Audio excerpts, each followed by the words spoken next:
Hello there, I am Badger Low and welcome to Sudden Strike 2.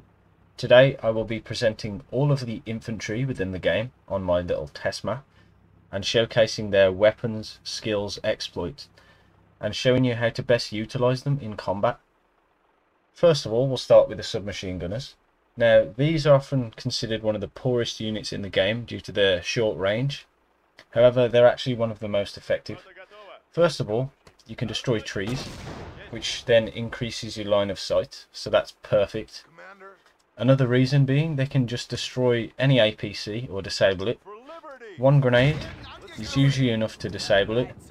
The following one will destroy it. Light tanks as well, like the Panzer 38T. Say there's two submachine gunners together, they both throw the grenades. Immediately dies. It's worth mentioning that grenades will aggravate enemies, so the Tiger tank, while invulnerable to grenades, we can actually piss him off, which means he will come from behind cover or move around. So if we have an anti-tank gun and we make him move, then it's great because we'll get a better line of sight or a shot on him and be able to shoot him. The best exploit of the submachine gunner though, he can throw grenades over buildings like so. So if there's an anti-tank gun, anti-aircraft gun, or even just infantry as you can see, which we've aggravated there, we'll be able to kill them even if they're behind a house. Or we'll be able to make them move from out of cover so we can shoot them. Another thing to mention is the submachine gunner has the best damage resistance of any unit. And lying down, something people don't know, increases a unit's accuracy and their damage resistance by a small amount. Now, this is a 1000 experience submachine gunner. Just look how long it's going to take this rifleman to kill him. Of course, he's got 0 experience, and this guy's got maximum, so, you know. Unit ready? Now, of course, he's just took several rifle rounds, and he's still in the regenerative state of health. Now, look how far this geezer can throw grenades, considering he's 1000 experience. Attack! So, it's about there he can throw them. About there, surely. So, Full stop. that distance is ridiculously far, especially if enemies are hiding behind a tree. Go, go, You can just throw a grenade that far in combat with 1000 experience and he's just killed 4 men who were hiding behind a tree or something, which is excellent. Another thing is, he also doesn't have that poor range. You can shoot people there. You can even shoot this rifleman who is oh so far away because he has 1000 experience probably. Full stop. Now the Russian submachine gunner has additional 40 bullets and all those have 2 grenades, just to put it in there for the video. Next, mortars. Mortars are an excellent unit. Now there's only 2 mortars available in the game. First is the infantry portable mortar, which is only available to the Japanese and the Americans, and the Germans somehow just have a static mortar, so I didn't bother to display it in this video. So the American mortar only gets 4 shots, the Japanese one has 6, I'm not sure why, but that's how it is. Now the mortar, like the submachine gunner, can destroy trees, but his best trait is aggravation, so this is a perfect example of it. We've got something behind this house, right? We shoot a barrage of mortars, like so. And then, if you just give it a minute, look, Tiger tanks appear. So I hope they don't kill me and mess up this video. But we aggravate the Tiger tanks from behind cover, and now we can destroy them with an anti-tank gun. So this video is about the infantry, so I can't really spend the entire time killing these Tiger tanks. Now, mortars can also damage light vehicles. I don't know if I put one into the game to show you. I might have one over here. I need that for later. The Tret Trach, that's perfect. So if we bring the Tret Trach over to the mortars, just so I can show you. Now, they do similar damage to grenades, so they will destroy light tanks. What am I talking about? There's a T-26 right there. So let's say they fire a barrage at this T-26. Boom, it's dead. Infantry will have the same effect. And these mortars have a decent range. I think it's just a little bit greater than a sniper rifle. So they can shoot this Luchs 2 all the way over there, look. This time we didn't destroy it, we only disabled it, but that's because accuracy decreases over range. And of course, if we barrage this infantry, we would be able to kill them all. Even with that was just 2 mortars though. Only 2 shots of these mortars killed the entire squad, pretty much, leaving only 2 men left. So that is the mortar, one of the most effective units within the game. Just to mention though, you have to keep resupplying him with ammunition, so best to keep him by an ammo crate. Now, they also they also damage houses, minimally, just like the submachine gunners can damage houses, minimally. So I believe these to just be a submachine gunner without a gun that can throw a grenade really far. I'm pretty sure that the mortar round is a grenade in the game files, but let's not get too technical about it. So that would be the mortar.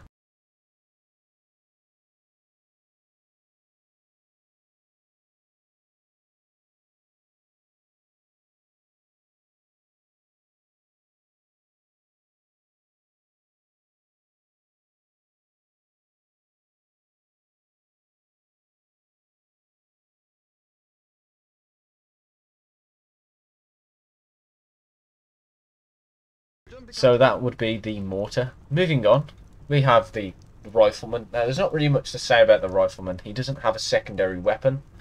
He pretty much just is your basic Rifleman. So here we have the Rifleman of every single nation. And in fact, the American Rifleman has 64 rounds, whereas the rest have 40.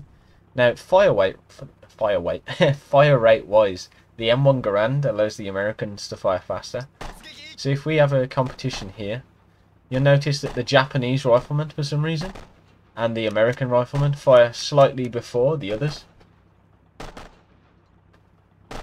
The Russian one is the slowest, I believe. He seems to be lagging behind. There's not really much difference in it. Now if we lie down as well, it should increase fire rate.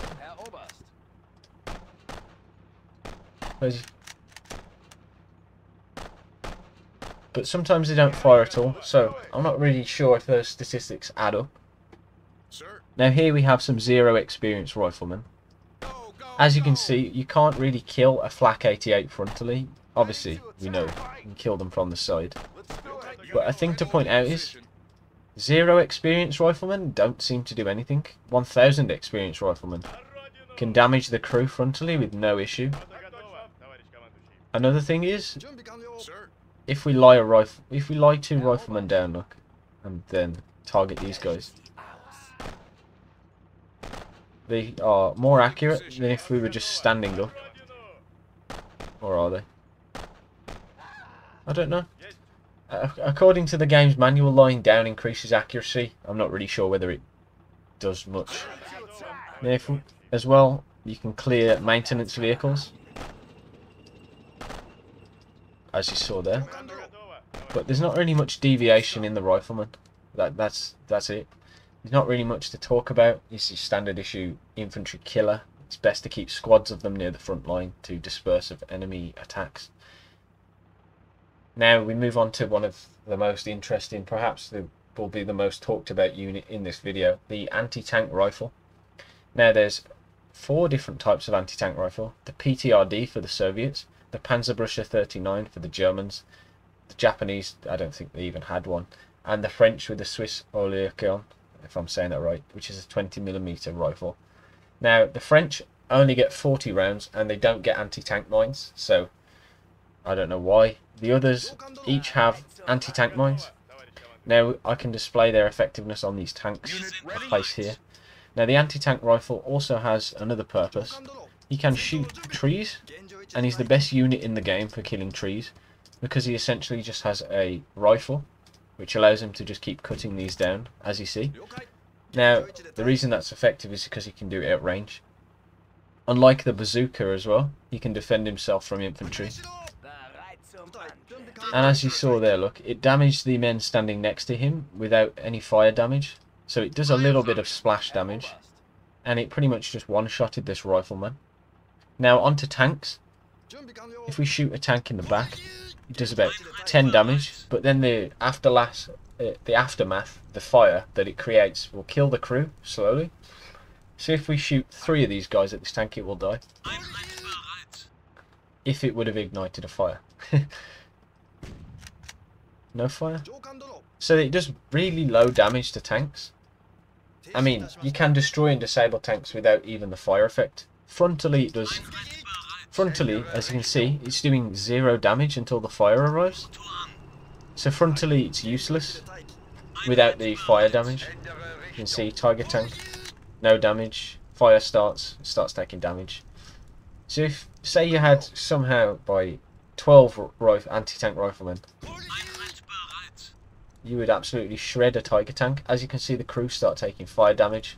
This is the best way to capture vehicles within the game. As you can see, look, 2 of the crewmen just died. That's it, the crew's dead. Now the fire will probably continue burning and destroy the vehicle. Now another exploit of this guy is, as I mentioned, he has anti-tank mines. So if we just clear this area now and make everyone hold fire, I've put these little huts here to spawn tanks that can display the capabilities. So I think this is the same anti-tank mine as the engineer, to be honest. We place a little mine there. And then we go spawn the Jagdpanther, let's say. Just want to make sure everyone's holding fire so that we can see the effects of the unit. So if we go into this hut to spawn my Jagdpanther now. See, look, the Tiger tank died from fire damage. It's not going to last. We go into this hut now. Oh shit. So as you saw, the mine didn't detonate, I think, because he spawned on it or something. But the landmines, as I was trying to show you, do incendiary damage. So they will also start a fire, and they will do about 40% of the tank's health. Unless it's a light tank, it won't disable it. And they are less effective in this game compared to like Sunstroke 1. So just to show you, if we place a mine there and then we blow it up, you'll notice that boom, detonates, leaves a fire effect, so it can disable and destroy most light tanks really nicely, and it will additionally kill the crew. So not only can this guy destroy trees, kill infantry, he can also damage houses. So of course he would need to start a fire underneath the house to start burning it down, which is very rare, but it is possible. Just take a while to do. So almost ineffective on a house, even though I thought it would set it on fire. Let's try one of these huts. Yeah.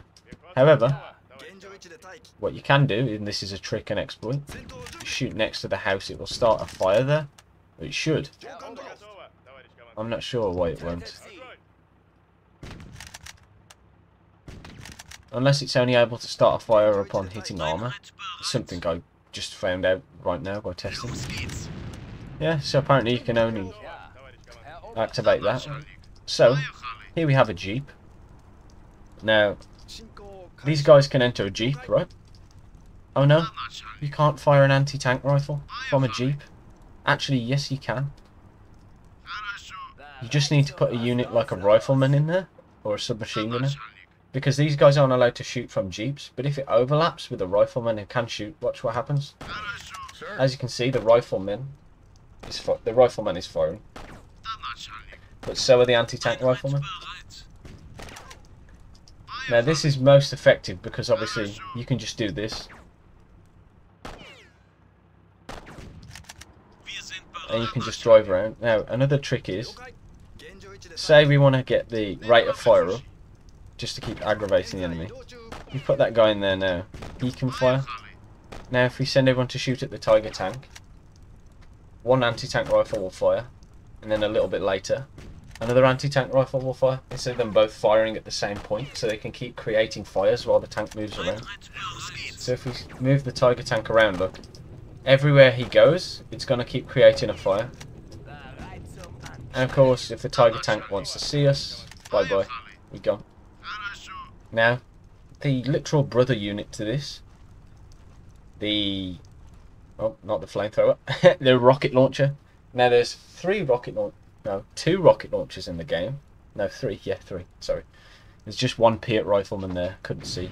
So the Piat rifle has 6 rounds, the Panzerfaust and the M1A1 bazooka have 4. Now, the same thing literally applies to the bazooka. However, he does more damage to buildings.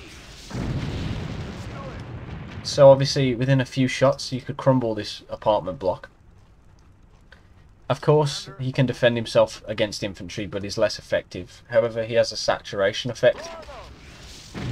As you can see, a group of enemies together, explosives, they're all gone.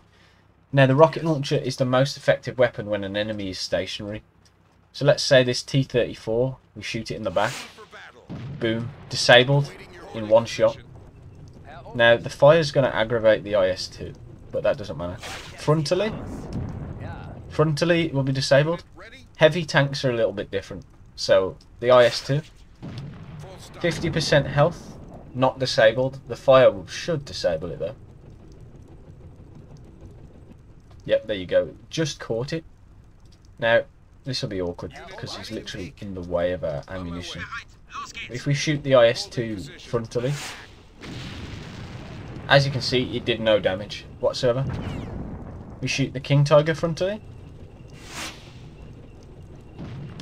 probably about 40-50 damage, literally minimal. You got to hit these tanks in the back for it to be more effective. However, medium and light tanks will just get shredded regardless. So like the Panther's not really as armoured as the Tiger and other German heavy vehicles. So the Panther is classed as a medium tank and therefore will be disabled by a rocket to the face. The Tiger tank as well. The Tiger tank, I think, is the strongest tank in the game. The IS-2 in comparison is weak. So you just saw I fired a rocket at the back. Even with the fire, it did about 100 damage. Ineffective. Now, akin to the Riflemen, the rocket launcher can also, anti-tank Riflemen, you can also destroy trees, except its ammo. It's not really good to do it because you have low ammo. So as you can see, he can't fire his rockets from within the car until a Rifleman, which we have in this house for no reason, until a Rifleman will kindly get in there with him, and then he will be able to fire his rockets. So if we put at least 2 guys in that house, and we just fire 2 rockets at it, you'll see it will damage them. It should damage them. Let's fire a few more. Oh, houses are just like bunkers in this game. Hartstein Hotel. So slowly over time, rocket launchers will also start fires and start killing houses. Now I think generally houses just give units invincibility once they're inside. So, for example now, we've got this nice little arrow to show us something. We drive this way. King Tiger. Boom. The strongest tank in the game, just taken out by 2 rockets and a Lend-Lease Jeep. Now, the reason that was effective, as you saw, is this guy isn't very fast, but the Jeep, on the other hand, is speedy. So if you can spy out the enemy and put rocket launchers in Jeeps, and then run away as well, it's one of the most effective weapons in the game. As you can see, sabotage an IS-2, drive away, hit up that Panther as well. Now in terms of range, this guy has a longer range than the anti-tank rifle, I think. But the downside is the rocket has a traverse time. So if we it is tank car control. So if we shoot at this M18 Hellcat, he's gone. It still does damage, but he's gone. Now if we shoot at him again while he's moving, you're not going to catch him. He'll just be gone. Especially because the M18 Hellcat's fast. See, there you go, he got stuck on something and finally died. So that is the rocket launcher, only available to the United States and the Germans.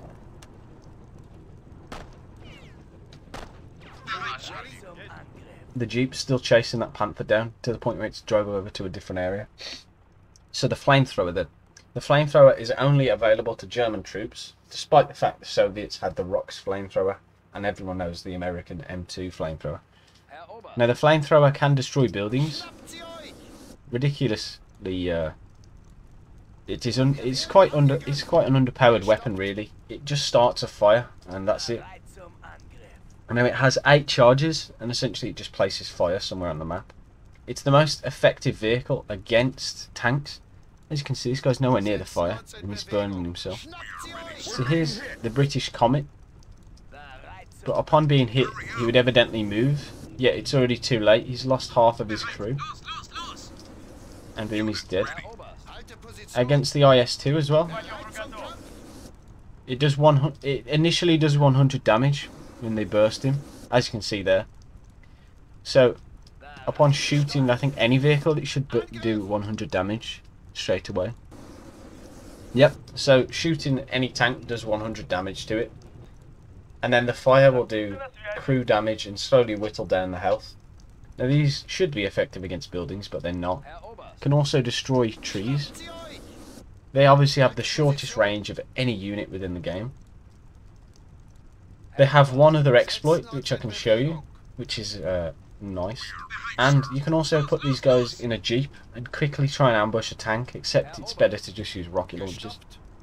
So here you can see the old house cover glitch again.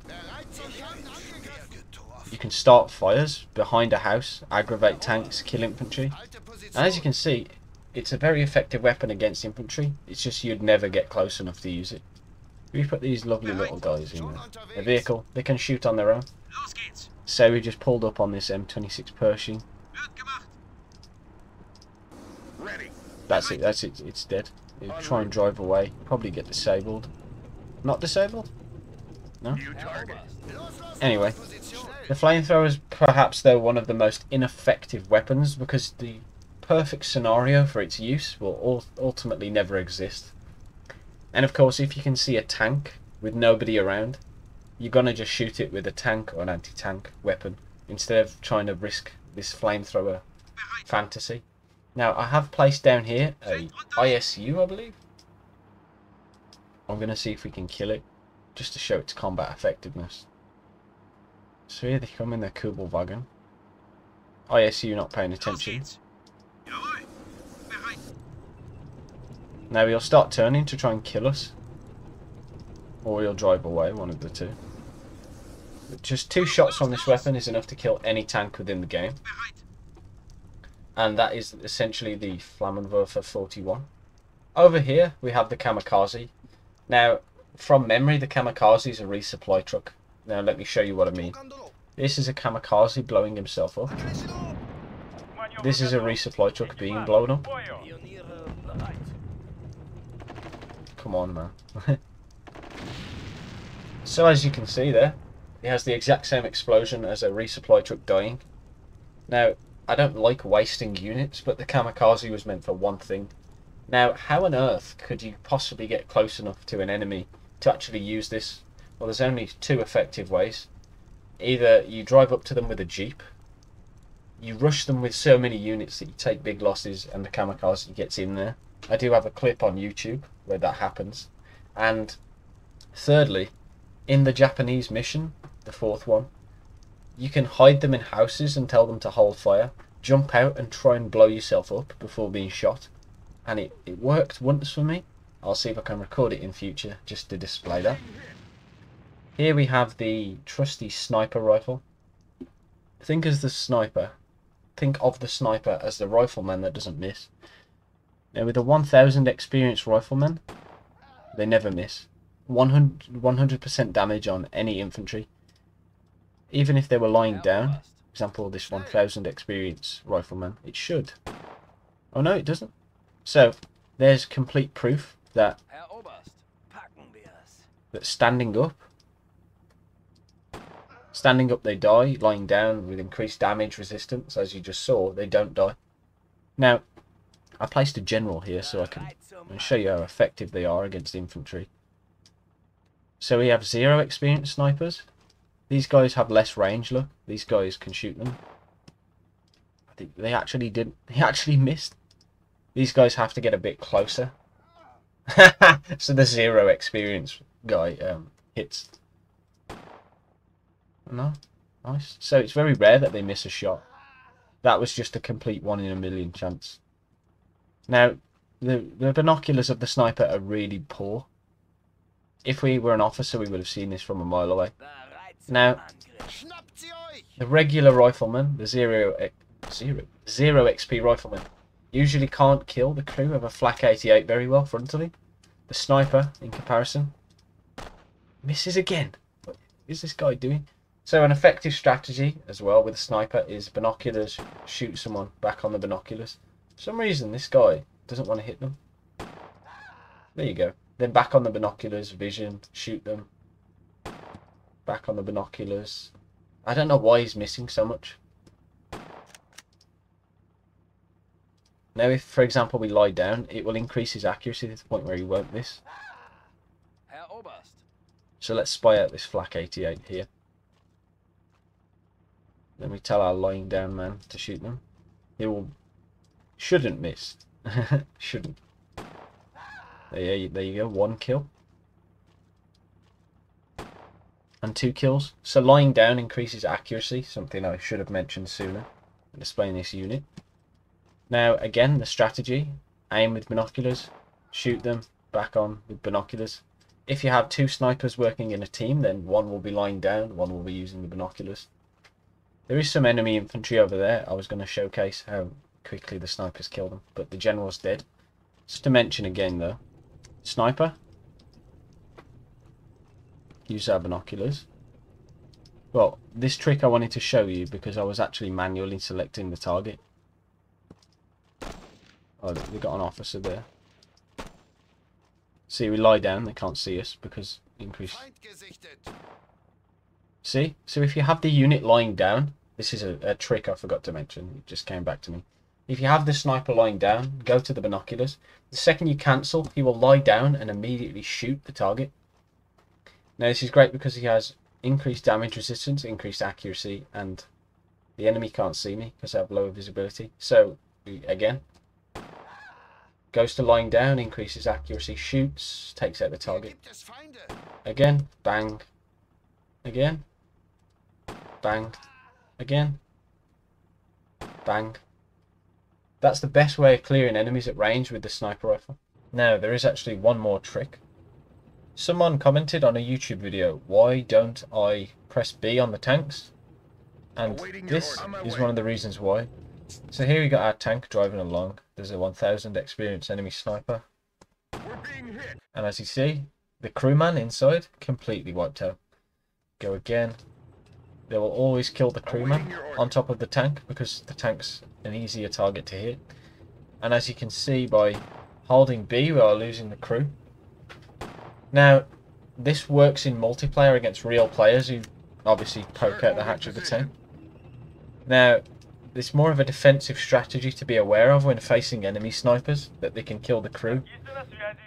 The snipers are also able to kill the crew of mobile anti-aircraft guns. Same thing with the IS-2. See there. Now what just happened? See what you saw there was the tank lost all of its crew. So the amount of crew that the tank loses while the hatch is open depends on how many snipers shoot at it. So if we put 3 guys in here, we look out the hatch, we fire 3 snipers at the tank. Okay, well there's 1 guy left. Here, same scenario, target tank. Now this time I'm going to employ all the snipers to shoot at the tank. Now let's see what happens. There you go, he loses 4 crewmen, not only 1, rendering the tank inoperable and unable to fire. So just a little trick for you. Something to watch out for, and if you play multiplayer, something to do to other people. So I will not progress any further. The crew. Now the crew is accessible to every single nation in the game, meaning there is 8 or 9 crewmen. Neutral crew, French crew, Italian crew, and the 5 original nations. So the crewman is essentially a submachine gunner in terms of his weapon. He has a submachine gun, there as you can see. Now, again, the Soviet crewman has 280 damage, which makes me believe they follow the damage model and the submachine gun model. So, let's just waste this guy's grenades to compare fire rate. Now, as everyone knows, crew can enter vehicles. I'm not going to show you that. Fire rate wise, they are the same. So, the crewman is a submachine gunner without the grenades. Now, of course, they do actually have quite a good range. You can shoot really far. Now, submachine gunners cannot shoot the floor like this. This is something only crewmen can do, or snipers, or riflemen. And here we have an officer. I don't know why I've placed an officer here. En route. Full stop. Not a clue. Ready for battle. Yes. So as you can see, little damage. The submachine gunner. He's going to kill him a lot quicker. Of course, he was on lower health, but they do less damage, these guys. Over here, the fabled machine gunners. Now, the American machine gunners have only 80 bullets, which means they run out of ammo so fast because they're using the BAR M1918A2. Then you have the Japanese, Russian, and Soviet. So here we've got a general to help us spot the enemy. So this is how quick they can actually kill the enemy. I'll just hold them on for it. So this is just 4 machine gunners. Now it does take them a while to kill them. And as you can see, the American is already approaching 50% ammo, while these guys have only burned a fifth. Now, I like to think of the machine gunner as a unit that constantly fires, is a little bit inaccurate. So he's like a fully automatic rifleman. Of course, we know he's got a machine gun. That's not how he operates within the game. Now, those were 1000 experience enemies. Over here, we have some 0 experience enemies. And look at the range on this guy. He can shoot all the way over here, which gives him the biggest range of any unit within the game. So obviously 0 experience units are going to die a lot quicker.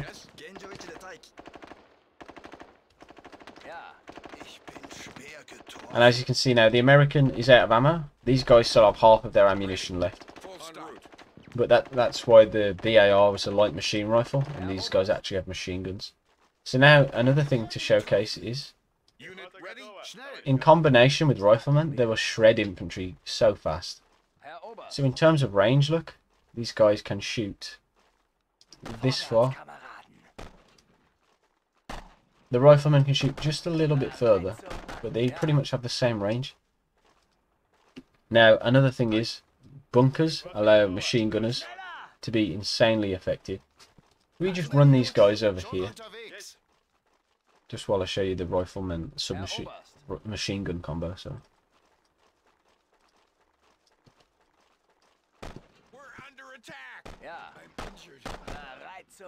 So in combination, look, the riflemen are going to kill people a lot quicker. But paired with the machine gun as well, these guys will just clear people out so fast. Now they actually have similar range to a submachine gunner. Oh no, they're going to get killed. Now they can't lie down, which means they can't get increased accuracy or damage resistance. So here we have a bunker, of course. What we're going to do now is we're going to showcase the effectiveness of the machine gunner when he's inside a building. This is perhaps his best trait because he can't be killed. And the fact that he always stands up, as I showed you earlier, means that he can get one-shotted by a sniper, a rifleman. And because he can't lie down, he's just going to take more damage generally. So we put... These guys can just run away over here. We put then the units in that area. Send one over there. The general will probably die, but we can see anyway. So this will trigger enemy infantry to spawn, just so you can see the effectiveness of the machine gun.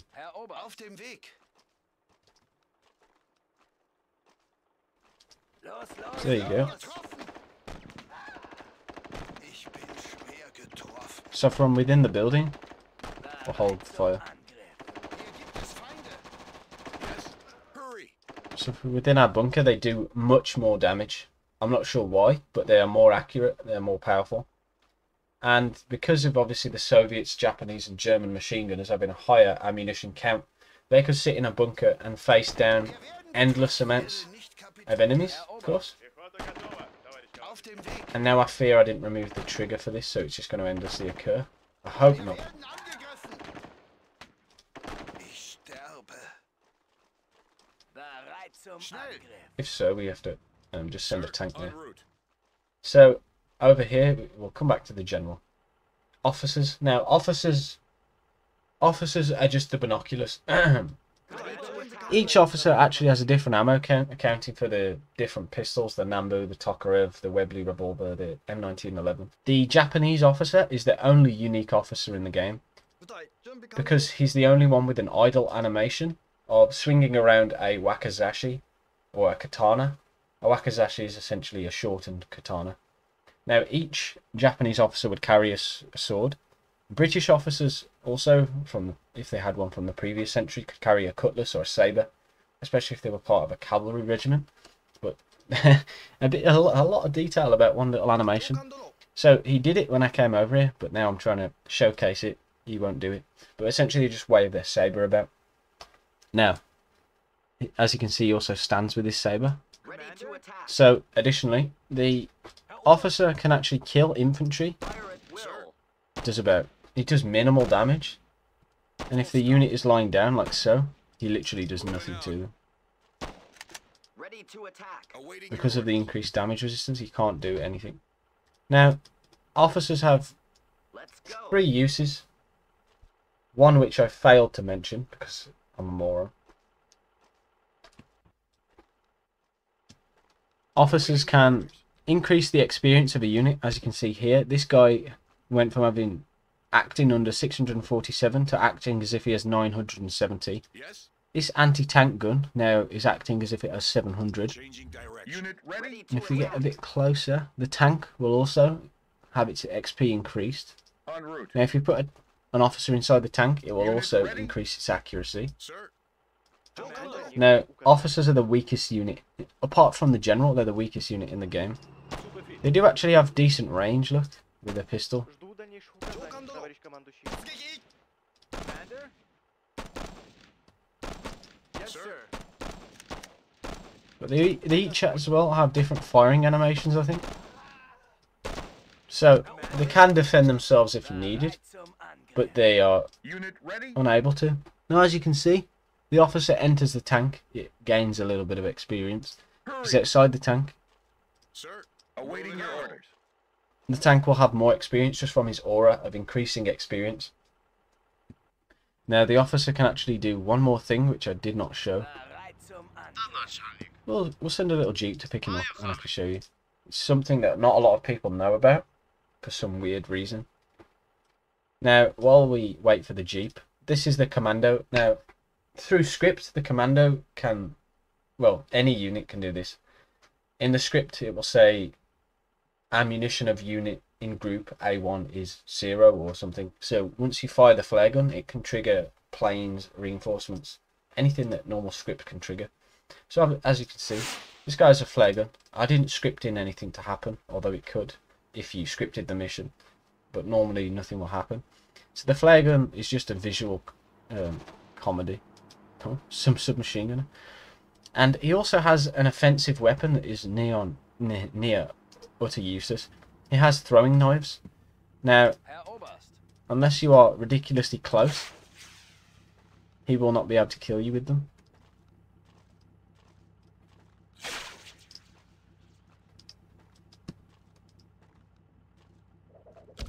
As you can see there, look, he's at like point blank range. And he can actually kill people with throwing knives. Ready.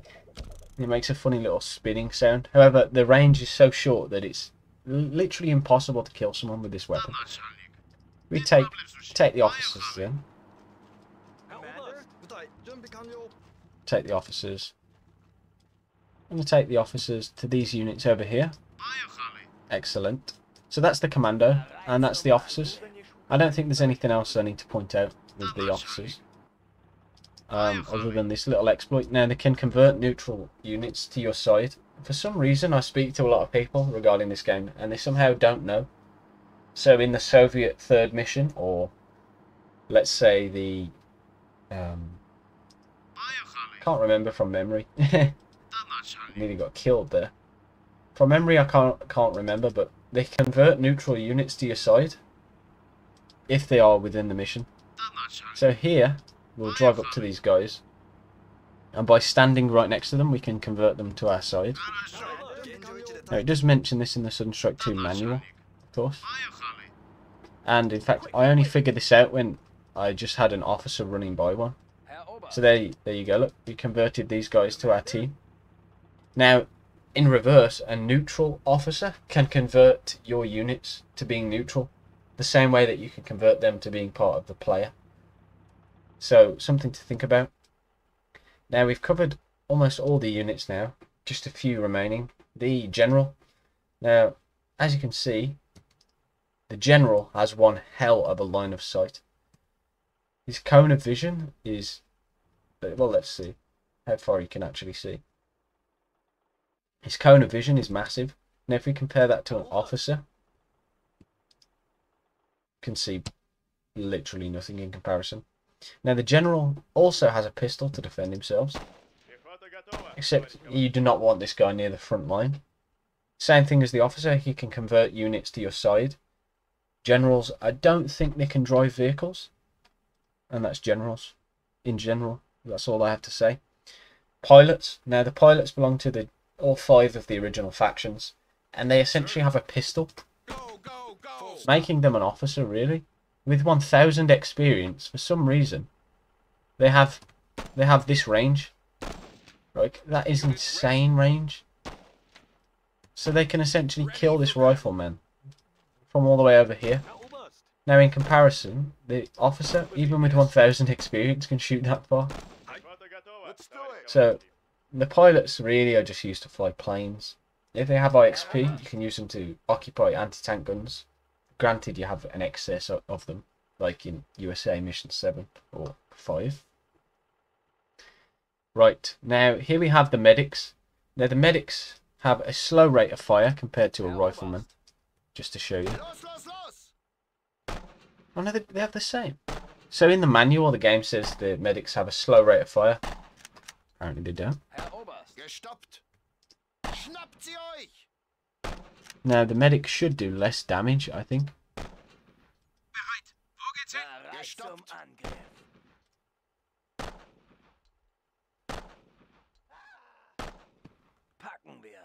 No, it's about the same damage. It's just that this guy is more inaccurate. Now, medics can heal units in a building or in a vehicle. So any vehicle, we got all these guys on low health, look. We put the medic in there and it will begin healing them. Now, I set up a little showcase here for you to display what happens when medics are within buildings and their building is being attacked. Now, the infantry inside will take damage and just immediately get healed by the medic. However, I don't really think it's necessary for me to show you. Firstly, because buildings in Sunstrike 2 make the infantry within invincible anyway. And this is only really an exploit you can utilise in the mods. So, do with that what you will. Obviously, in mods where infantry and houses take more damage, a medic will just keep healing them and making them invincible. So as you can see, they've fully healed up these guys now. And that's really all there is to the medic. He's just a rifleman who can heal. Now, he can heal units on the ground, but at a much slower rate, and he cannot heal himself. So if he gets hit, he'll die. As you can see, you can also heal people out in the field, but it's always better to heal them within a vehicle.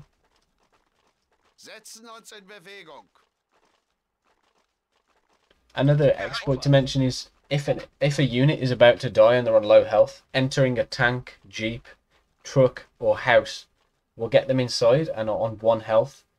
Then let's say that guy has 1 health because he just got shot, but look at he ran to a vehicle. You chuck the medic in, it will heal him back up. Because entering a building or a vehicle prevents their health from decreasing as if they're standing out in the open.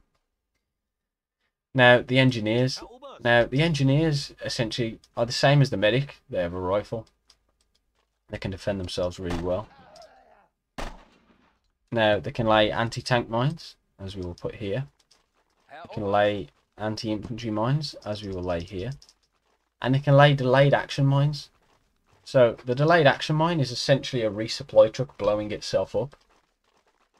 It's I've never used it in combat except to destroy houses. Except houses in the original game have so much health, it literally does next to nothing. So use them if you know when the enemy is arriving at a specific position. But of course, infantry in this game runs so slow that like the tanks will catch up to you and kill you. So here is the anti-tank mines. As you can see, we're just placing them down. Now I'm going to summon the tanks. We'll probably lose the engineers. But, oh well.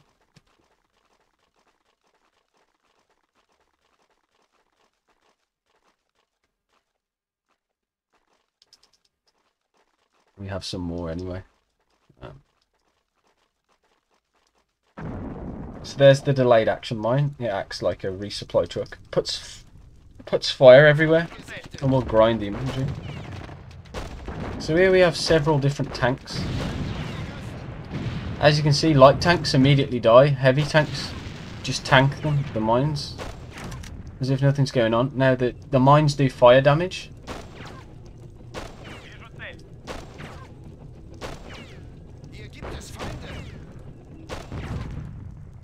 Yeah, the only thing that can damage houses really is heavy tanks.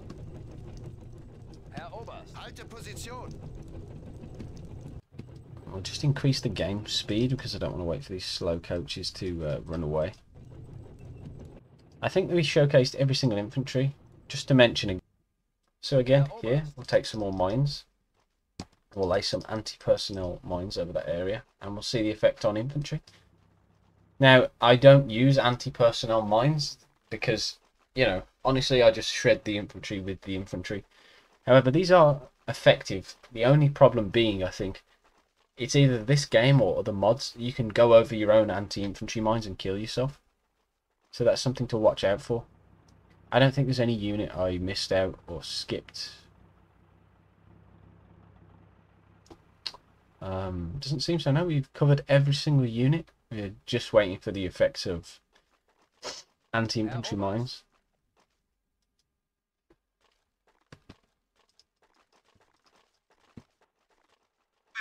Now, I believe the engineers in this game are based off the Royal British Engineers Corps or the German Pioneer. But regardless, we'll get them in the bunker.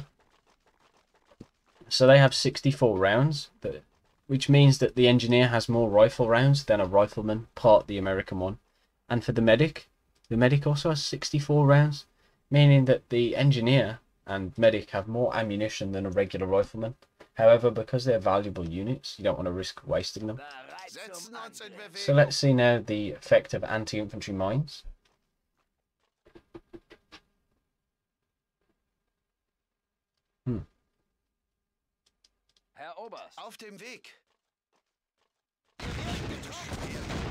So as you can see, they're like little grenades. And they can kill multiple enemies in one go. Let me just finish that guy off. So mines are like planted grenades, effective if you place them in the right place and know where the enemy infantry is going to be. So that is every single infantry unit in Sunstrike 2. I hope you enjoyed. We covered the Submachine Gunner, the Mortar, the Rifleman, the anti-tank rifle, the rocket launcher, the Flamethrower, the Sniper, the General, the Officer, the Machine Gunner, the Medic, the Engineer. I've probably missed one out, like the crewmen or the pilots. There's all the tips and tricks I can show you for these units. I'm not sure how long this video is, or how long I've been commentating. 47 minutes. So I'll segment the video just so that people can obviously find the bits that they need, because that was a lot of talking and discussing infantry units, but there's a lot to cover. So that is that. Thank you for watching. I hope you enjoyed the video. I hope sincerely someone out there learned something new. If you did, tell me in the comments, and please like and subscribe or share the video, especially to those who still think the submachine gun is a useless unit. As I said before, thank you again for watching, and I'll see you in the next video. Cheers.